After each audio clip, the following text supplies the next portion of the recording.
Adichat Bravemunde, Kinba. Aujourd'hui, je vous amène au pied des Pyrénées, dans un décor et un paysage que vous connaissez sûrement. Un paysage comme souvent en Béarn, façonné par les mains de l'homme, par les travailleurs de la terre, mais pas n'importe quel travailleur ici, sur les coteaux de Jurançon, puisque je vous amène à la rencontre de Jean-Marc Grussotte, à la vette Sabietz-Dabio. Jean-Marc, est-ce que tu peux nous expliquer en quelques mots en quoi consiste le métier de viticulteur?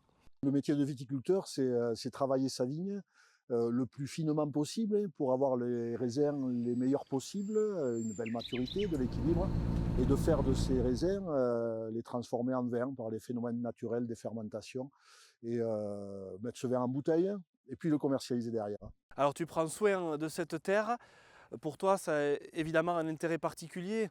On porte soin à la terre pour donner le meilleur produit possible.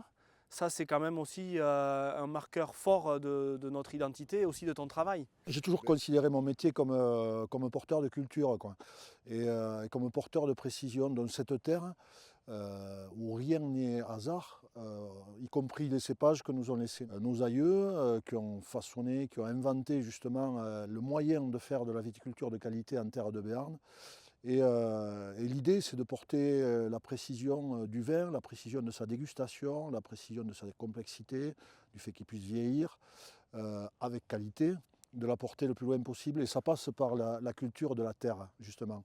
Moi, je trouve merveilleux que l'héritage de nos ancêtres puisse toujours et encore s'inscrire de manière intemporelle dans la consommation actuelle. Je trouve que ces clés qui nous ont été léguées ont le génie, justement, de traverser le temps.